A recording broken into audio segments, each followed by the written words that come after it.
Hadirin yang dimuliakan oleh Allah Subhanahu wa taala,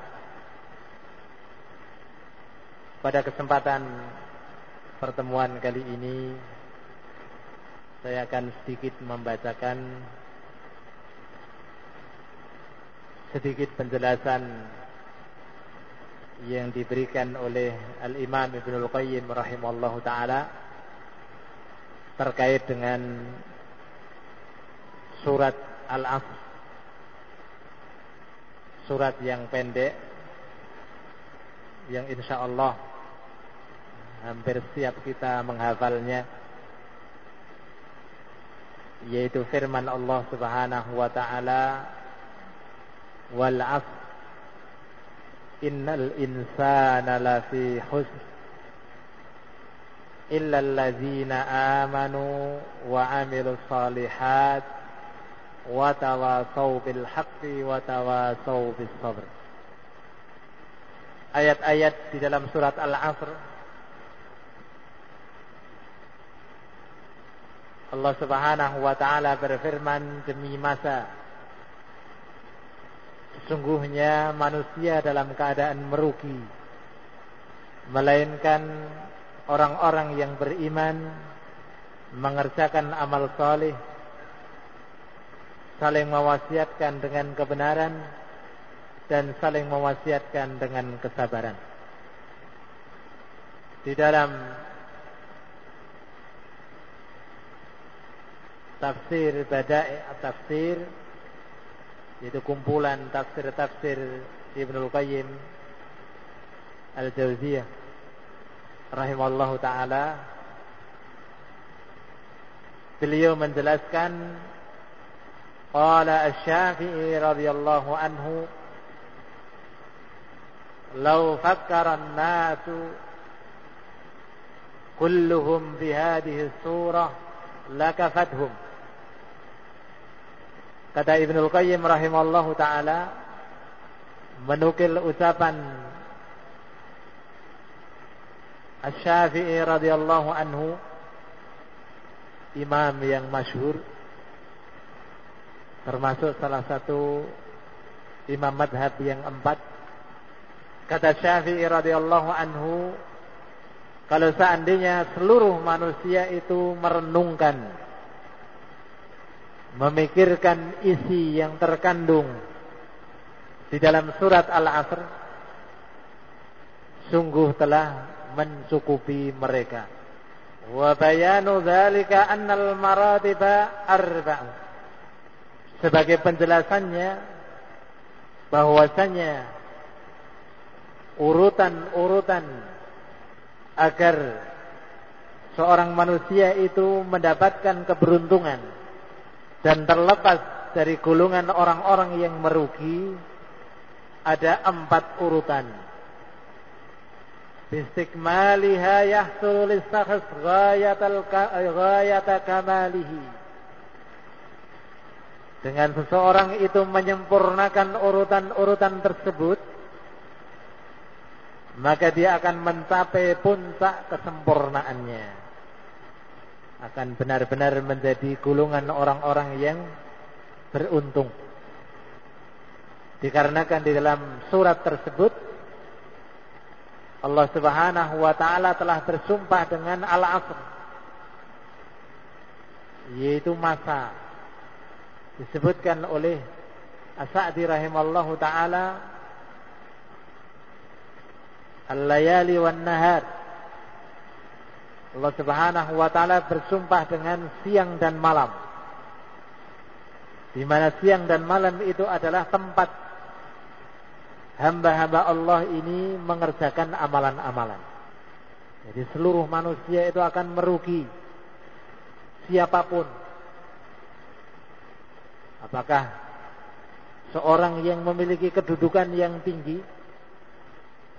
memiliki harta yang banyak, mengikuti pengikut yang banyak, akan merugi, kecuali orang-orang yang memiliki sifat yang Allah Subhanahu wa taala sebutkan di dalam ayat tersebut.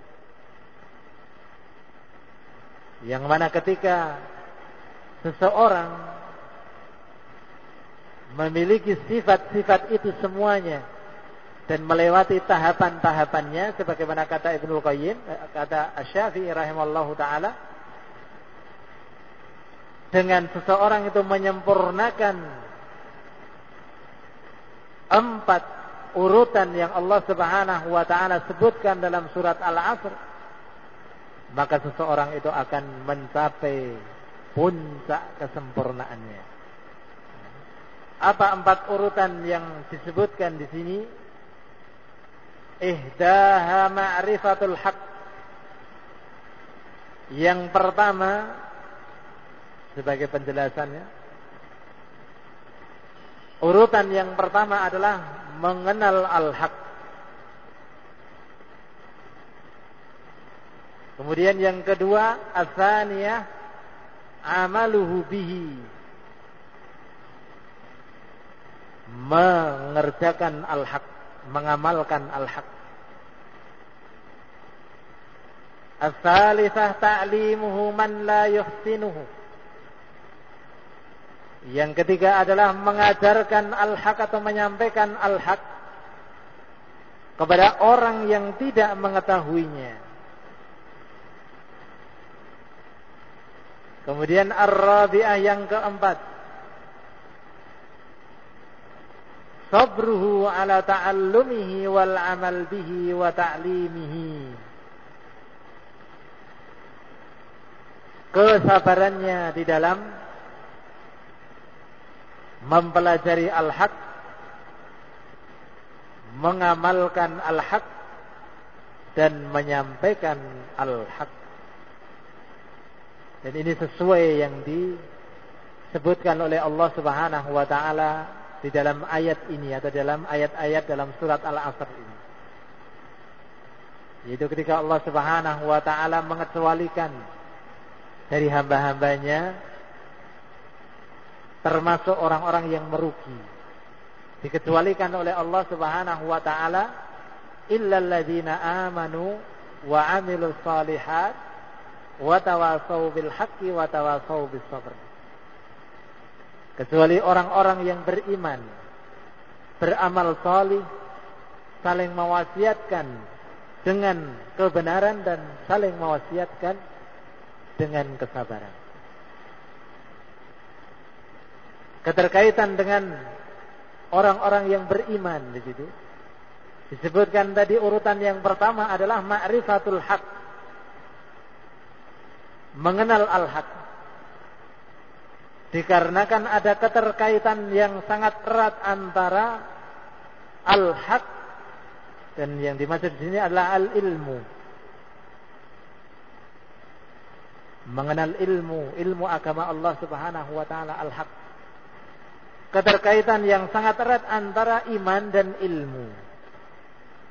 Dikatakan oleh As-Sa'di rahimallahu taala, la yatimmu al-iman illa bihi. Tidak akan sempurna iman kecuali dengan ilmu. Fahuwa far'un anhu. Karena iman itu adalah merupakan cabang daripada ilmu. Karena iman merupakan cabang daripada ilmu. Sehingga keterkaitannya sangat erat antara keimanan dan antara ilmu. Semakin seseorang itu berilmu, maka akan semakin kuat keimanannya. Dikarenakan iman itu buah daripada ilmu. Sehingga di sini disebutkan tingkatan yang pertama atau urutan yang pertama adalah ma'rifatul haq, mengenal al-haq.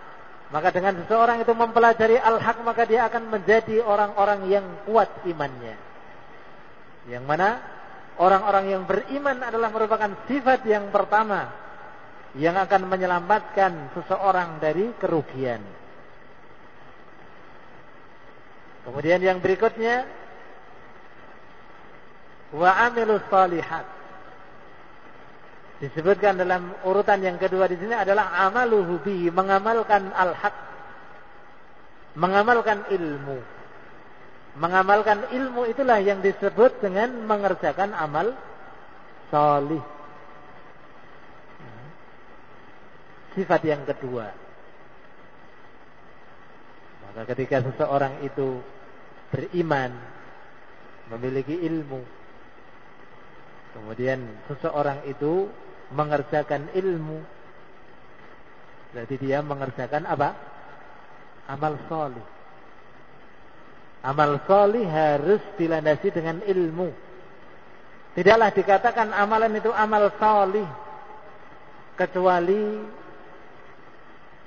amalan tersebut dikerjakan dengan ikhlas dan sesuai dengan ilmu, sesuai dengan syariat yang Allah Subhanahu wa taala turunkan. Kemudian yang berikutnya watawasau bil haq, sifat yang ketiga orang yang mewasiatkan atau saling mewasiatkan kepada atau dengan kesabaran. Dikatakan oleh Ibnul Qayyim tadi, tingkatan yang ketiga adalah mengajarkan ilmu, mengajarkan al-haq kepada orang yang tidak mengetahuinya, saling mewasiatkan kebenaran al-haq kepada orang lain. Kemudian yang keempat dikatakan oleh Ibnul Qayyim, kesabarannya dalam menuntut ilmu, dalam mengamalkan ilmu, dan di dalam menyampaikan ilmu. Ini urutan yang terakhir. Maka dengan seseorang itu melampaui urutan-urutan yang disebutkan di sini, maka dia akan mencapai puncak kesempurnaannya. Tadi pembahasan kita di awal majelis terkait dengan ilmu dan terkait dengan keutamaan ilmu. Maka ternyata di sini ilmu adalah merupakan salah satu perkara yang dengannya akan menyelamatkan seseorang dari kerugian dan akan menyampaikan kepada golongan orang-orang yang beruntung. Kita lanjutkan penjelasan Ibnul Qayyim rahimallahu taala. Fa dzakara ta'ala al-maratib al-arba'ata fi hadhihi surah. Wa aqsama subhanahu bi hadhihi surah bil 'asr anna kulla ahadin fi husrin. Allah Subhanahu wa taala menyebutkan 4 urutan di dalam surat ini. Dan Allah Subhanahu wa taala bersumpah di dalam surat ini dengan al-'asr, yaitu siang dan malam, bahwasanya setiap orang dalam keadaan merugi illal ladzina amanu wa 'amilus shalihat, kecuali orang-orang yang beriman dan beramal salih. Wa humul ladzina 'amilu bima 'alimuhu minal haqq, merekalah orang-orang yang mengerjakan apa yang telah mereka ketahui daripada al-haq. Jadi orang-orang yang mengerjakan amal salih adalah orang-orang yang mengamalkan al-haq yang telah mereka ketahui. Wa tawasau bil haqqi wa wassa ba'duhum ba'da bis sabri 'alaihi was sabat. Kecuali pula orang-orang yang mereka itu saling mewasiatkan dengan kebenaran, dan kecuali orang-orang yang di antara sebagian mereka mewasiatkan untuk bersabar dan kokoh di atasnya kepada sebagian yang lain. Fahadihi martabah rabi'ah. maka ini adalah merupakan tingkatan yang terakhir, yaitu ketika seseorang telah mewasiatkan untuk bersabar dalam mempelajari ilmu, mempelajari al-haq, dan bersabar di dalam mengamalkan al-haq, dan bersabar di dalam menyampaikan al-haq. Wa hadza nihayatu al-kamal. Maka ini adalah merupakan puncak kesempurnaan.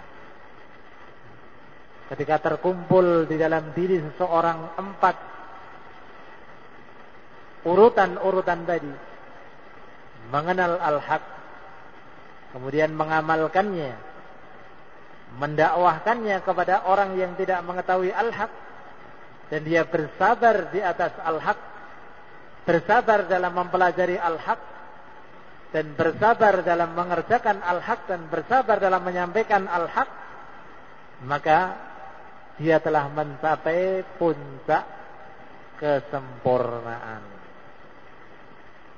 Fa innal kamala ay yakuna shakhsu kamilan fi nafsihi mukammilan li ghairihi.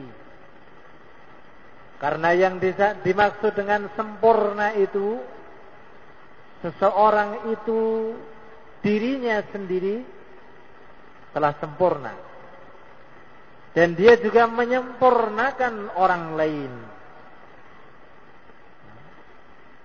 Bagaimana dirinya sendiri sempurna dan bagaimana dia menyempurnakan orang lain?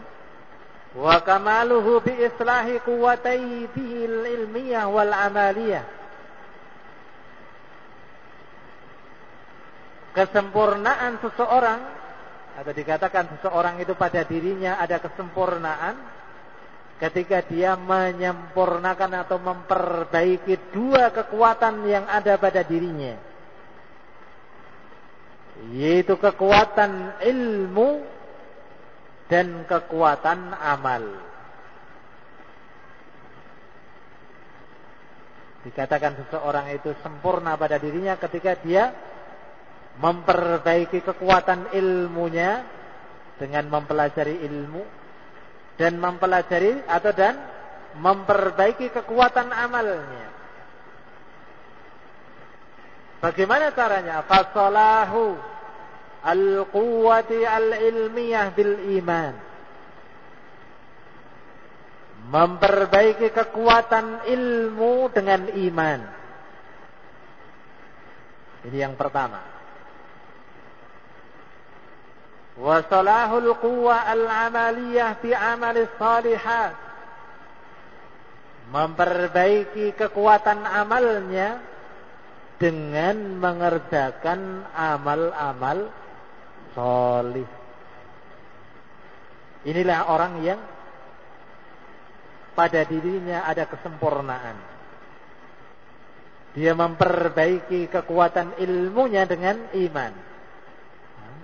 Ilmu yang dia miliki, al-haq yang ada pada dirinya itu membuahkan iman. Tidak sekedar ilmu pengetahuan. Kemudian memperbaiki kekuatan amal, yaitu dengan mengerjakan amal sholih, yaitu mengamalkan al-haq. Untuk mencapai puncak kesempurnaan, hendaknya pada diri seseorang ada kesempurnaan, dan dia juga hendaknya menyempurnakan orang lain. Bagaimana cara menyempurnakan orang lain? Cara menyempurnakan orang lain adalah mengajarkan al-haq, menyampaikan ilmu kepada orang yang tidak mengetahuinya, mendakwahkan ilmu, serta dia bersabar di atas ilmu. Dia mewasiatkan orang lain untuk bersabar di atas ilmu dan di atas amal. Maka dengan 2 perkara ini berarti seseorang telah mencapai pada puncak kesempurnaan.